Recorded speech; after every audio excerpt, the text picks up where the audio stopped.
సుదీర్ఘ మన్నిక NBC bearing సమర్పించు హెడ్లైన్స్. ఎన్డీఏ పక్ష నేతగా ఎన్నికైన మోదీ సుపరిపాలనకు తమ కూటమి పర్యాయ పదమని చెప్పారు. పేదల సంక్షేమానికి అధిక ప్రాధాన్యం ఉంటుందని ఏకాభిప్రాయంతో ముందుకు సాగుతామని చెప్పారు. ఈవీఎంల విషయంలో భయపెట్టిన వారిని దేశం క్షమించదన్నారు. ఆంధ్రప్రదేశ్లో చంద్రబాబు చారిత్రాత్మక విజయం సాధించారని ప్రధాని మోదీ కొనియాడారు. ఏపీలో ఎన్డీఏ విజయానికి పవన్ కళ్యాణ్ ఎంతో తోడ్పడ్డారని అన్నారు. ఏపీలో ఎన్డీఏ విజయం సామాన్యుడి ఆకాంక్షలకు ప్రతిరూపం అన్నారు ప్రధాని. నరేంద్ర మోదీ రూపంలో భారతదేశానికి సరైన సమయానికి సరైన నాయకుడు దొరికాడని టీడీపీ అధినేత చంద్రబాబు అన్నారు. ఎన్డీఏకి టీడీపీ మద్దతును ఆయన పునరుద్ఘాటించారు. మోదీ ఉండగా భారత్ ఏ దేశానికి తలొగ్గదని పవన్ కళ్యాణ్ చెప్పారు.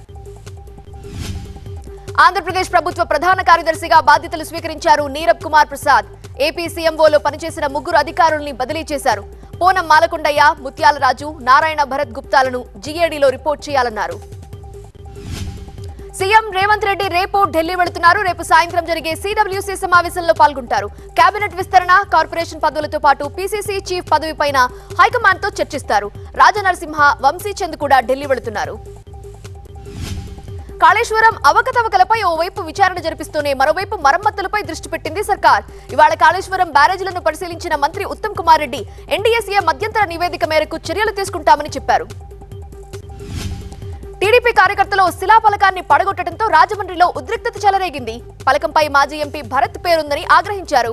ఇది దారుణమన్నారు భరత్. స్పాట్ కి వెళ్లి పరిశీలించిన మాజీ ఎంపీ రాజమండ్రిలో ఇలాంటి కల్చర్ లేదన్నారు. కుత్బుల్లాపూర్ లో వర్షం కురుస్తోంది. హైదరాబాద్ లో 5 గంటల నుండి కుండపోత వాన పడుతోందని, పాతబస్తీ, ఉప్పల్ ప్రాంతాలు అలర్ట్ గా ఉండాలని వాతావరణ శాఖ హెచ్చరిస్తోంది. 48 గంటల్లో తెలంగాణ వ్యాప్తంగా భారీ వర్షాలు కురుస్తాయి. పల్నాడు జిల్లా నర్సరావుపేటలో ఉరుములతో కూడిన భారీ వర్షం కురిసింది. దీంతో రోడ్లన్నీ జలమయమయ్యాయి. కడప జిల్లా పులివెందులలోనూ వర్షం కురిసింది. లోతట్టు ప్రాంతాల్లోకి వాన నీరు చేరింది. వాహనదారులు ఇబ్బందులు పడుతున్నారు. సుదీర్ఘ మన్నిక ఎన్బీసీ బేరింగ్ సమర్పించు హెడ్లైన్స్.